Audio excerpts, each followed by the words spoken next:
Hi. Do you have an anxious child who has a hard time sleeping in their own bed and is always coming into yours, or just starts the night out by sleeping in your bed and you'd really like to move them into their own bed?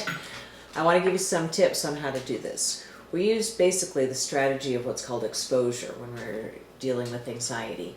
And what that means is we want the child to gradually, in a non-threatening way, get used to the thing that they're afraid of, which is being alone in their own room, in their own bed. But we want to do it in a really gradual way so it's not overwhelming. We don't have an anxious and panicked child screaming for hours at night. It's not where we're going with this. What we want to do is set it up in a really safe and secure way so the child gradually discovers that there really isn't anything to fear and that they can be capable and confident about going to sleep in their own room. Because even, for instance, if a family likes to co-sleep at times, and doesn't want the child to feel like they always have to sleep in their own bed, I'm fine with that. I think we just want a child to feel like they can go to sleep in their own room if they want to, or if the family wants them to, and that's not too scary or upsetting, and the parents, can have their own space if they would like to as well. So the way to do this is to have the child start out by spending 1 minute in their own bed at night. So that means they get ready for bed, they get in their pajamas, maybe do their sort of normal bedtime routine, which if you don't have one, this would be a good time to set one up.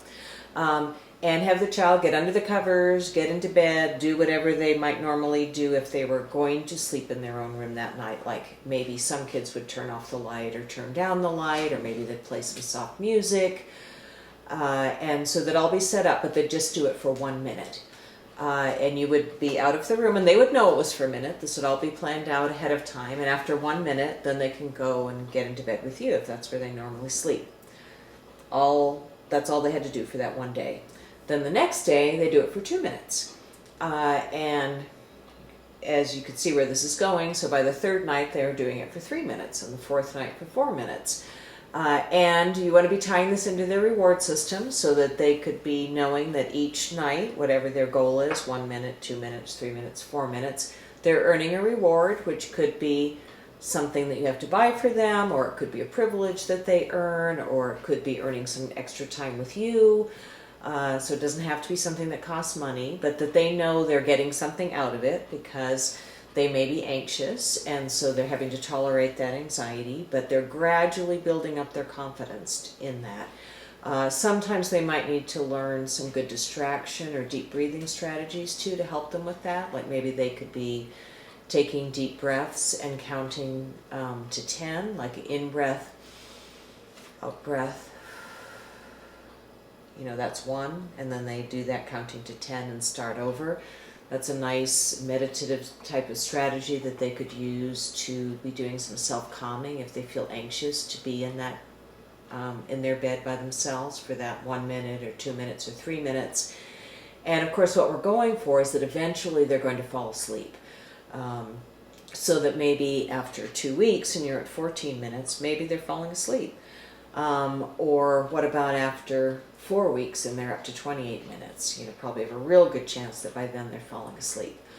And for some, maybe for a really anxious child, even slow it down a little bit, 2 nights at 1 minute, then 2 more nights at 2 minutes each. So you just take it real slow and gradual, for the child, and try and build some excitement, maybe show off their success to other people, keep a chart, keep it really positive, and rewarding for the child. So you can give that a try. You can also do it in a slightly different way if you would like. So another strategy would be if the child's in your bed, then you might start out by giving them their own sheet or blanket that's maybe a different color than yours. It kind of stands out, and they're at first in your bed, but they've got their own separate sheet or blanket, but they're right there in bed with you. After 1 or 2 nights of doing it that way, then you move them onto a pad on the floor near your bed. And they do that for a couple of nights. And then for each night, they're gradually moving the pad farther and farther away from the bed, and maybe eventually out the doorway and down the hall. I think that's a little more stressful in some ways because then they still, it takes quite a bit of time maybe to transition to their own room. But for some kids who just really cannot initially tolerate being outside of the parents' bedroom, that could be a more realistic strategy. So you could think about what you think might work best for your child and give it a try. And my name is Barbara Lester. I'm a licensed clinical social worker. I've been working with kids and teenagers for almost 30 years. And let me know if you found that helpful, and subscribe to my channel for future tips.